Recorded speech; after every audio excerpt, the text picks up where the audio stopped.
பெயர்ப்படைப்பார்.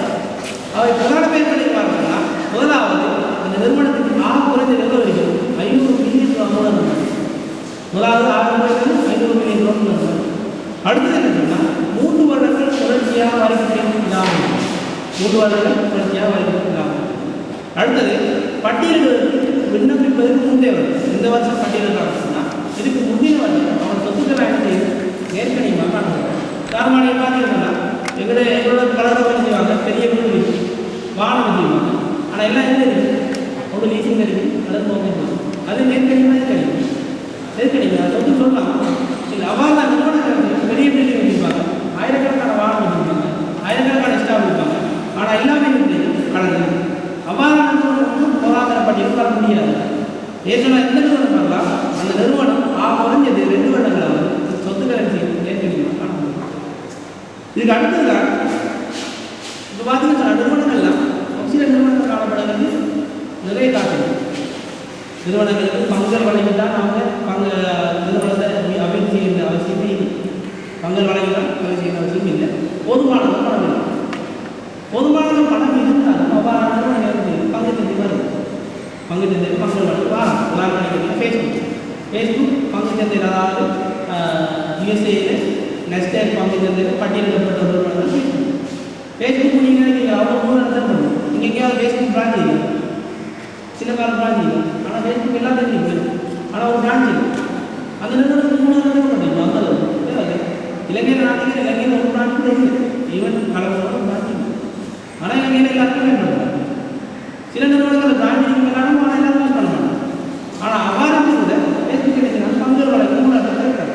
ஏன் வழங்குறாங்கன்னா அது நிறுவனத்துக்கு ஒரு பிரச்சனை ஒரு பிரைவேட் லிமிடெட் சொல்றதை விட பட்டியல்படுத்தப்பட்ட ஒரு பிஎஸ்சி நிறுவனம் சொல்றது நிறுவனத்துக்கு அதாவது என்ன சொல்றது நன்மை.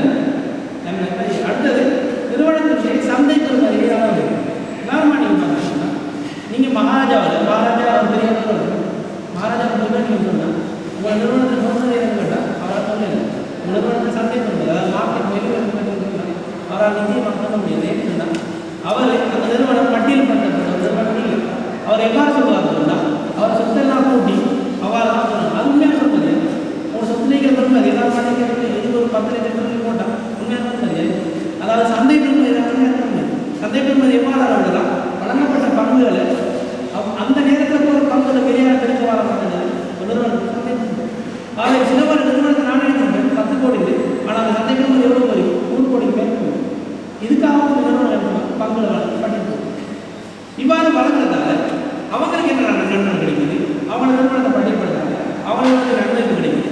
ஆனால் இது என்ன நோக்கம் இங்கே முதலீட்டாளர்கள் வரணும் அந்த நிறுவனத்தில் பங்குகளை கொண்டு செய்யணும். அதான் அரசாங்கம். ஆனால் நாங்கள் இதே மாதிரி ப்ரோக்ராம் நாங்கள் நிறைய முறைகளில் நடத்திருக்கோம். ஆஸ்திரேலியா யூஎஸ்ஏ நிறைய நாட்டில் நடத்திருக்கோம். அந்த நாட்டில் நடத்தும்போது நாங்கள் செய்யணும் வெளிநாட்டு முதலீட்டாளர்கள் நடத்தும்போது நீங்கள் அவங்க சொல்லணும் என்ன இலங்கையில் வரும் முதலீடு செய்யும் இலங்கையில் பங்கு செய்து ஓகே அவங்க ஓகே நான் முதல் செய்யணும்.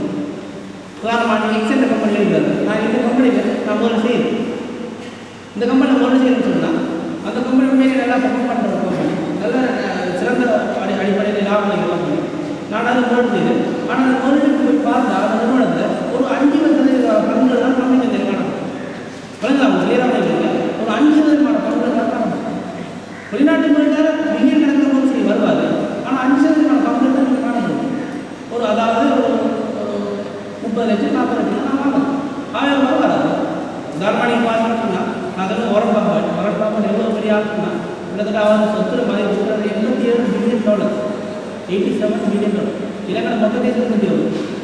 அது கிட்டத்தட்ட அரௌண்ட் $80 பில்லியன். அவர் இலங்கை பொருளாதாரத்தை எக்ஸ்ட்ராக்ட் செய்யும் $7 பில்லியன். அவர் கிட்டத்தட்ட சவுத் ஆப்பிரிக்கன் கண்ட்ரியில் கிட்டத்தட்ட 100 அல்லது 10 கண்ட்ரிகள் அவர் கொள்கை செய்யக்கூடிய சொத்து. அவர் வந்து இலங்கையில் ஒரு 5 தூரம் செய்யலாம் சினிமா அது காட்டி அவர் எவ்வளோ தூரம் செய்யணும் அவர் பில்லியன் கணக்காக செய்கிறதுக்கு நல்ல நிறுவனங்கள் இருக்குது. ஆனால் அவர் பங்கு இருக்குது அவர் நிறுவனத்தை எதிர்பார்த்துருக்காங்க உண்மையாக உதாரணத்துக்கு வரல அவங்க நன்மதிப்பு அவர் அதுக்காக இந்த நிறுவனம் கொண்டு வந்தாங்க. ஒரு நிறுவனம் பொருளாதாரத்தை பொருளாதார பட்டியல் வாரணும்னா பொதுமக்கள் அவங்க பங்குகளை எவ்வளோ காணப்படும் 25% காணப்படும். இந்த 25% மட்டும்தான் காணப்படும் ஏற்ற வேலை அதுக்கு அவங்க என்ன செஞ்சாங்க நிறுவனங்கள் அந்த 25% யார் கிடைக்கிறாங்க ஃபெமிலி ஆகலாம் இல்லை விலங்காவது 25 வழங்கின ரூரல் வந்துச்சு அதுக்கு அந்த நிறுவனம் என்ன செய்யறாங்க அந்த 25 பேர் அவன் ஃபெமிலி இருக்கிறாங்க அதுக்கு அது மட்டும் இல்லை அதோடு சேர்த்து 100 பங்குடைய 1000 பங்கு நிறுவனமான தான் பேர் பண்ணி காரணம்னா அவனை 25 பங்கு பொதுமக்கள் காணப்படுவாங்க அந்த 25 பங்குகள் யார் காணப்படுவாங்க குறைஞ்சது 100 பங்குகள் 1000 பங்கு இப்போ என்ன செய்யலாம் நிறுவனங்கள் வெளிநாட்டு மக்கள் செய்கிறாங்க 25 பங்குகள் நீங்கள் நிறுவனங்கள் சொல்ல செய்யணும் ஏன் நான் சில நிறுவனங்கள் வர விரும்புகிறேன் நாங்கள் நிறைய ப்ரோக்ராம் நான் நினைக்கிறேன் நான் ஜப்பானில் போயிட்டு வந்து ஒரு ரிவாய்ஸ் அந்த நிறுவனத்தை பட்டியல் பண்ணி வைக்கிறது இதில் போன வருஷம் ஒரு திட்டம் வந்து ஆகுறது ஒரு நிறுவனமானது ஒவ்வொரு ப்ரொவின்ஸ்லேருந்து பட்டியலிடப்படும் உதாரணமாக நீங்கள் இங்கேருந்து ஒரு நிறுவனம் பங்குகளை வழங்கி பட்டியலிடப்பட்டிருந்தா என்ன செய்யும் அவங்க எல்லாருக்கும் பங்கு செய்யணும் தெரிய வருது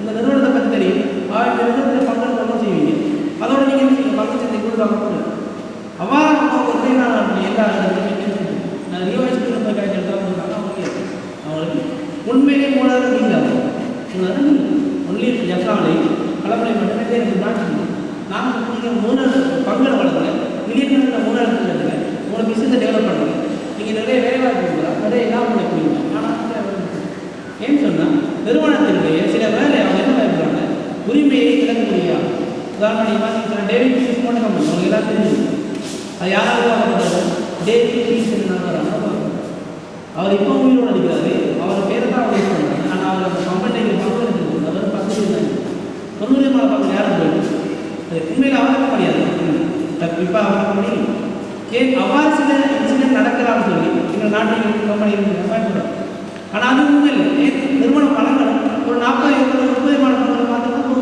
வழங்கும் இங்கே 25 பங்குகள் வழங்கி 75 நீங்கள் வச்சு கொடுக்கணும் நாங்கள் 75 ஆனால் ரிவாய்ஸ்க்கு போய் காய்ச்சி அதே இல்லை நாங்கள் லக்கியை போய் சொல்லணும் அரசாங்க நிறுவனமாக கவர்மெண்ட் நாங்கள் போய் சொல்லலாம் பங்குகளை பண்ணிட்டு கிட்டத்தட்ட அவங்க 18 கோடிக்கு மேலே பங்குகளை இன்னும் தெரியும் லக்கியோ அவங்க சின்னவரையோ அவங்க இப்போ இல்லை போராட பொருள்கள்லாம் பெரியோர் நிறுவனம் வரைஞ்சிடணும் ஆனால் ரிவாய்ஸ்க்கு சரி சின்ன நிறுவனம் அவள் இது என்னன்னு சொன்னால் அந்த இலங்கையில் போதிய அறிவில்லாங்க கம்பெனிகள் பட்டியல் நான் சொல்ல வந்தது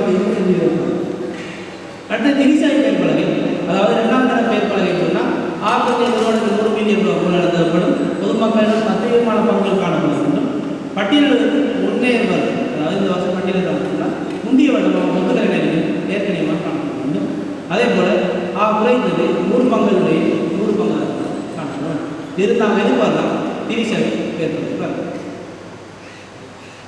இதில் ஏதாவது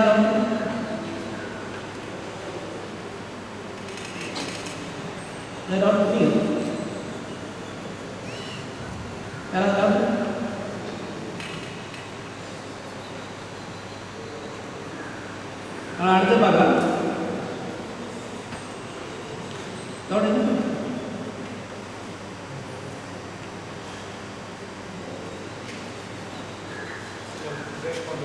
அப்படியே